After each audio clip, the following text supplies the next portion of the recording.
Good morning and Happy New Year once again. Like I mentioned in my previous video, the Thai E-Visa effectively kicked off on the 1st of January 2025. But as for African passport holders, it wasn't clear if we are included in this E-Visa scheme. Good news, we are indeed included, but not all the countries in Africa. Those that are included include Nigeria, Benin, Cameroon, Ghana, Central African Republic, Congo, Equatorial Guinea, Sao Tome, and of course Chad. So these are the 9 countries that can apply for the e-visa at the Royal Thai Embassy in Abuja.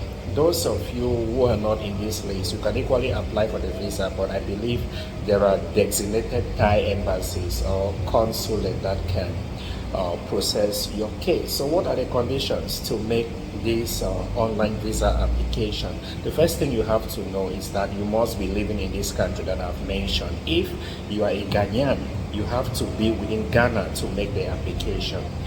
The process whereby we have to travel to Nigeria and make the application is no longer acceptable. So you must be in the designated country, that is where you are living, and you have to provide evidence to show that you are in your country.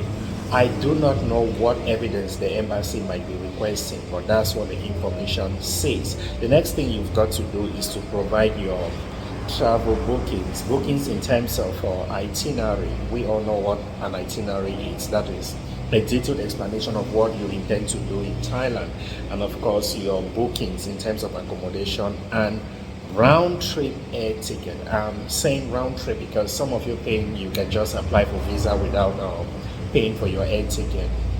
People might be lucky to do that, but in most cases 90% the embassy insists to see round trip booking or at least one way. Since the whole application system has transitioned into an e-visa system, right now you must provide your booking, especially if you're going for the tourist visa.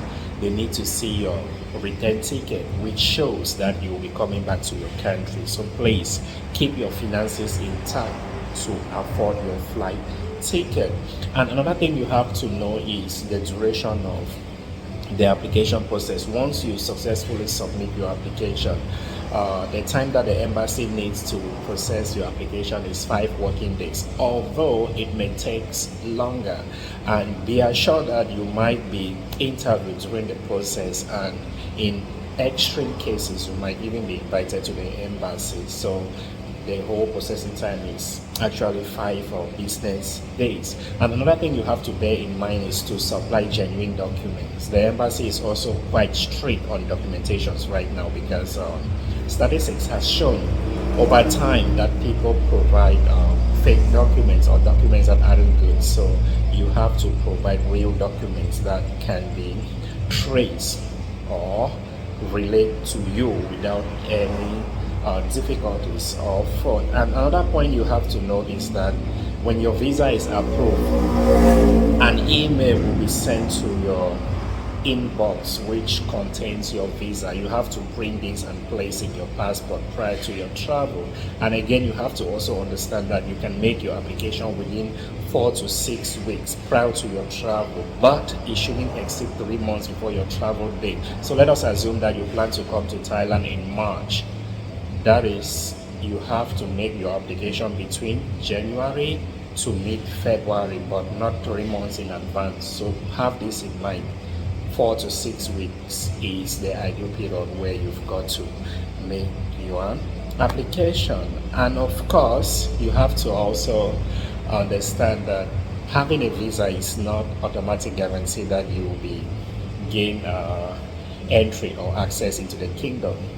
You getting to Thailand is at the discretion of the immigration officer at the airport in Bangkok. So I hope this helps you to prepare for the visa application. And if you need a website to apply for the online visa, check the description section of this video for more information. And for those of you that might like to get in contact with the Thai Embassy in Abuja, also check the link on the description section of this video. And before I go, a point of note to those of you that have been trolls on my YouTube channel or leaving negative comment. Like I said, my hands are clean. I do everything legally and I stick to the law. I am working here like everyone else that wants to come here. So I don't understand why some of you might think I should do things for free, or you might think because you engage my service and pay a little token, I should make a refund when things go south. No, how much am I even asking? What I'm asking is nothing compared to what other people are charging, and you all know that. So I insist. I've got nothing to hide, and I won't allow anybody to push me around. I started this channel, I was quite generous, but I realized 90% of everyone that comes to my platform tries to take me for a fool. That is not happening again. And I am here to serve you guys. It doesn't matter if you hate me, you follow me, you subscribe to my channel. Truth will always prevail. Thanks for watching and enjoy the new year. All the best.